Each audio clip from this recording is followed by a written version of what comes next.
والإسلام ديني ومحمدا رسول الله رحيم اللهم صل على محمد وعلى آل محمد كما صليت على إبراهيم وعلى آل إبراهيم إنك حميد مجيد وابتغوا ما كتب الله لكم وكلوا واشربوا حتى يتبين لكم الخيط الأبيض من الخيط الأسود من الفجر ثم أتموا الصيام إلى الليل صدق اللہ العظیم۔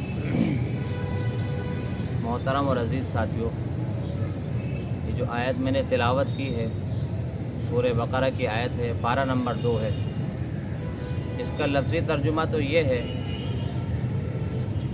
اس سے پہلے ایک بات کہ اس آیت میں روزے کے ابتدائی اور انتہائی وقت کو بیان کیا گیا کہ روزہ کس وقت شروع ہوگا اور کس وقت میں ختم ہوگا۔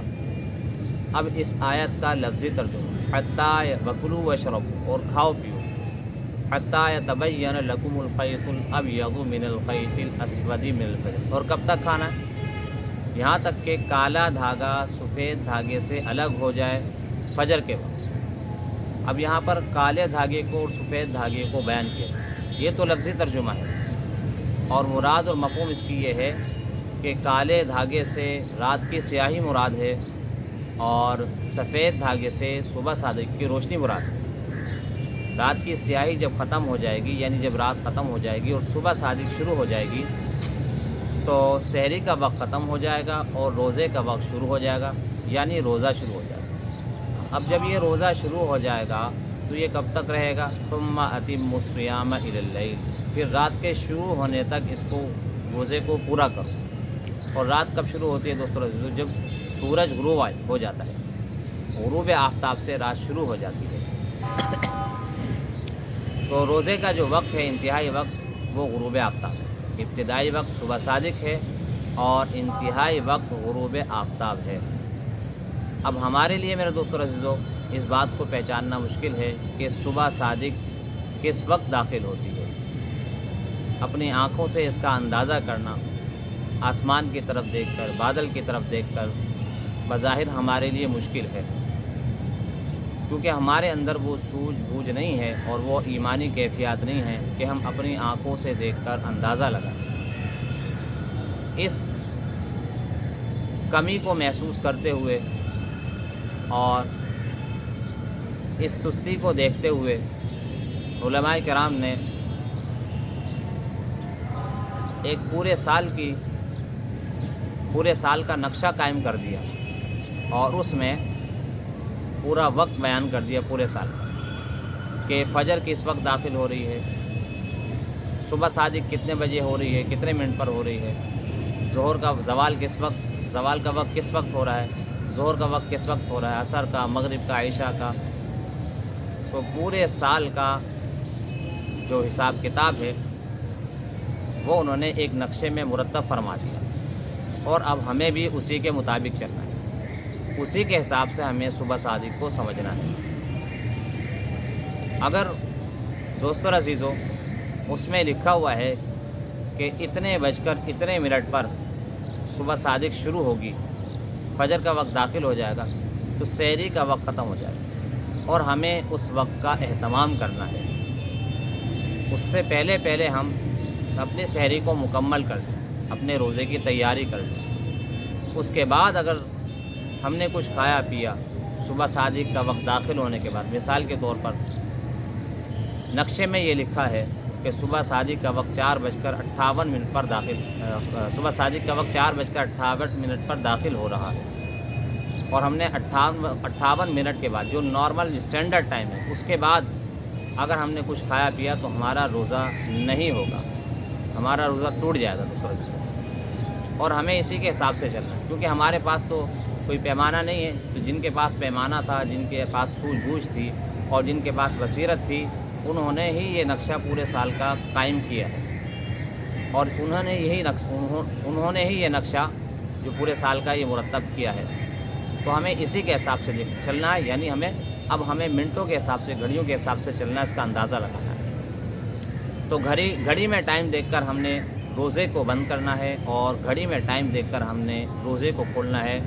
اس ٹائم پہ جو روزہ بند ہونے کا وقت ہے اور اس ٹائم پر جو روزہ کھلنے کا وقت ہے۔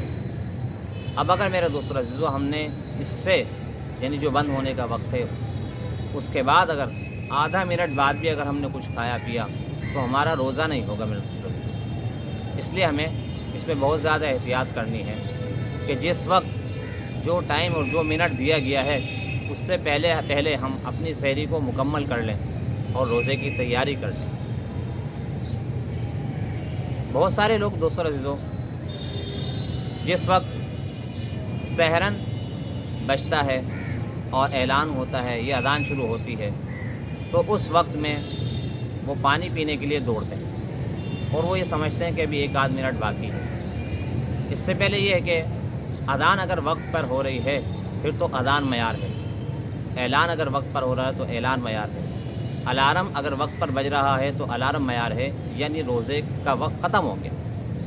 اذان الارم اعلان اگر یہ وقت پر ہو رہے ہیں تو اس کا مطلب یہ ہے کہ روزے کا وقت ختم ہو گیا۔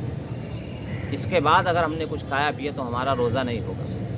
بہت سارے لوگ یہ سمجھتے ہیں کہ شاید ابھی ایک آدھ منٹ باقی ہے، 2 منٹ باقی ہیں، تو یہ ان کی ناسمجھی ہے، روزے کا وقت ختم ہو گیا۔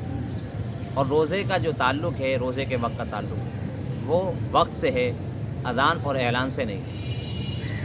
اگر اذان اور اعلان 2 منٹ کے بعد ہوتا ہے اور روزہ 2 منٹ پہلے بند ہو جاتا ہے تو 2 منٹ پہلے روزہ بند ہو چکا ہے دوستوں۔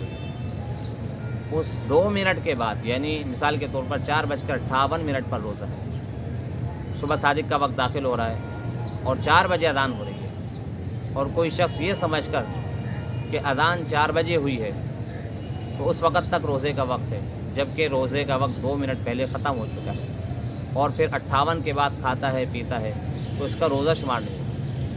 تو جس نے بھی وقت مکمل ہونے کے بعد، روزے کا وقت ختم ہونے کے بعد کھایا پیا، اس کا روزہ نہیں ہوگا دوسرے دن۔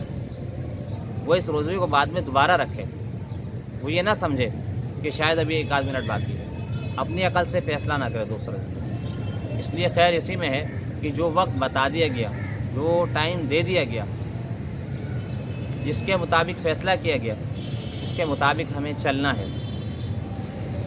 اور اگر دوستو عزیزو ہم اس پر عمل نہ کریں تو پھر ہمارے پاس اور کون سی دلیل ہے کہ جس سے ہمیں پتہ چلے کہ روزے کا وقت ختم ہو گیا؟ تو ہمارے پاس تو وہ سوجھ بوجھ ہے نہیں اور وہ بصیرت نہیں ہے کہ ہم بادلوں کو دیکھ کر، روشنی کو دیکھ کر، افق کو دیکھ کر، آسمان کو دیکھ کر اندازہ کریں۔ اس لیے ہمیں اسی کے حساب سے چلنا پڑے گا، ہمیں اسی کو فالو کرنا پڑے گا تاکہ پورا نظام چل سکے۔ اس پر پورا نظام موقوف ہے، پورا نظام اس پر مرتب ہے دوستو۔ اس لیے اس میں احتیاط کی جائے، اپنے روزوں کو ضائع نہ کریں، اپنی عقلوں سے فیصلہ نہ کریں، بلکہ جو ٹائم دے دیا گیا اس کا لحاظ رکھیں۔ تو یہ تو روزے کا ابتدائی وقت ہے۔ انتہائی وقت اس کا بھی تعلق وقت سے ہے کہ مثال کے طور پر 6:50 پر روزہ کھلے گا، اس سے پہلے روزہ نہ کھلے۔ اور روزہ کھلنے کا تعلق بھی وقت سے، اذان سے نہیں۔ اگر اذان 3 منٹ بعد ہوتی ہے، 4 منٹ بعد ہوتی ہے دوستو عزیزو، تو اس سے پہلے روزہ کھل چکا ہے، آپ کھول سکتے ہیں۔ وقت سے پہلے نہ کھولیں۔ اگر وقت سے پہلے کوئی اذان دے دیتا ہے تو وہ اذان بھی نہیں ہوگی، اور اگر اس نے روزہ کھول لیا یا کسی نے روزہ کھول لیا اذان سن کر تو اس کا روزہ بھی ادا نہیں ہوگا۔ تو اس میں بھی اس کا خیال رکھا جائے۔ تو ابتدائی وقت میں بھی، انتہائی وقت میں بھی خیال رکھا جائے، اور جو نظام دے دیا گیا اور جو حساب کتاب علماء کرام نے نقشے میں مرتب فرمایا ہے اس کو ہم فالو کریں، اس کا ہم لحاظ رکھیں، اسی میں ہمارے لیے خیر ہے۔ اللہ رب العزت عمل کی توفیق عطا فرمائے۔